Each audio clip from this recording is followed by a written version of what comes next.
পাকিস্তানে আবারও রাজনীতির কেন্দ্রে সেই পুরনো নাম ইমরান খান। তবে এবার আলোচনার কেন্দ্রবিন্দু তার জনপ্রিয়তা নয়, বরং তাকে রাজনীতি থেকে একেবারে মাইনাস করে দেওয়ার গভীর এক ষড়যন্ত্র। এমনটাই দাবি করেছেন তার দল পাকিস্তান তেহরিকে ইনসাফ বা পিটিআই। তবে ভয়ঙ্কর তথ্য হলো এই ষড়যন্ত্রে হাত রয়েছে তার নিজের ঘরের কিছু সদস্যের।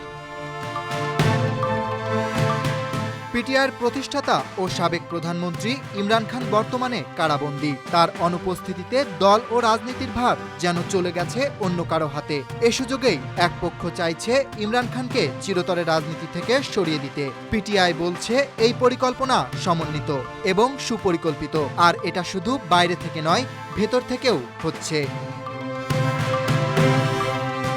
পাকিস্তানের খাইবার পাখতুনখোয়া প্রদেশের মুখ্যমন্ত্রী আলী আমিন গান্দাপুর সরাসরি বলছেন, গভর্নরের শাসন জারি ও ইমরান খানকে ছিটকে দেওয়ার একটি ষড়যন্ত্র চলছে। এটা মোটেই রাজনৈতিক প্রক্রিয়া নয়, এটা স্পষ্টত ষড়যন্ত্র।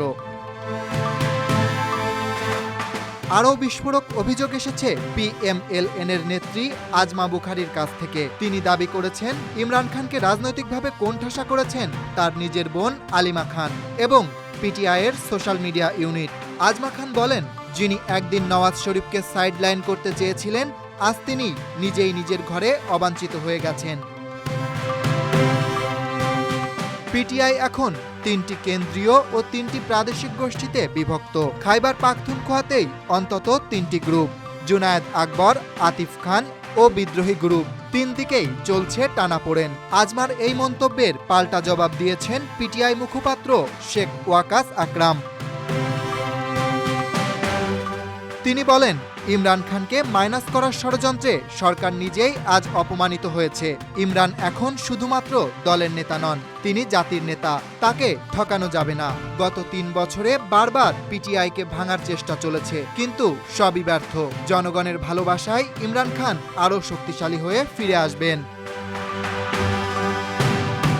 খাইবার পাখতুনখোয়ার মুখ্যমন্ত্রী গান্দাপুর আরও বলেন, বাজেট প্রক্রিয়ায় ইমরান খানের মতামত নেওয়া হয়নি। উদ্দেশ্য ছিল তাকে পাশ কাটিয়ে সরকার হাইজ্যাক করা। এমনকি অর্থনৈতিক জরুরি অবস্থা জারি করে গভর্নরের শাসন চাপিয়ে দেওয়ার চেষ্টাও হচ্ছে। তার অভিযোগ, এই সরকার ইমরান খানকে বাদ দিতে চায়, অথচ সরকারটির অস্তিত্বই তার উপর নির্ভরশীল। ইমরান ছাড়া এই সরকারের কোনো ভিত্তি নেই।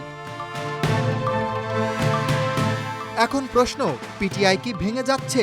সাম্প্রতিক অভ্যন্তরীণ কোন্দল, পাল্টাপাল্টি অভিযোগ আর রাজনৈতিক ষড়যন্ত্রের জালে দলটি স্পষ্টতই বিভক্ত। তবে পিটিআই শিবির বলছে, ইমরান খান মুক্তি পেলেই এই ষড়যন্ত্রকারীরা জনসম্মুখে এসে উন্মোচিত হবেন এবং তখন জাতি বিচার করবে কারা আসল শত্রু।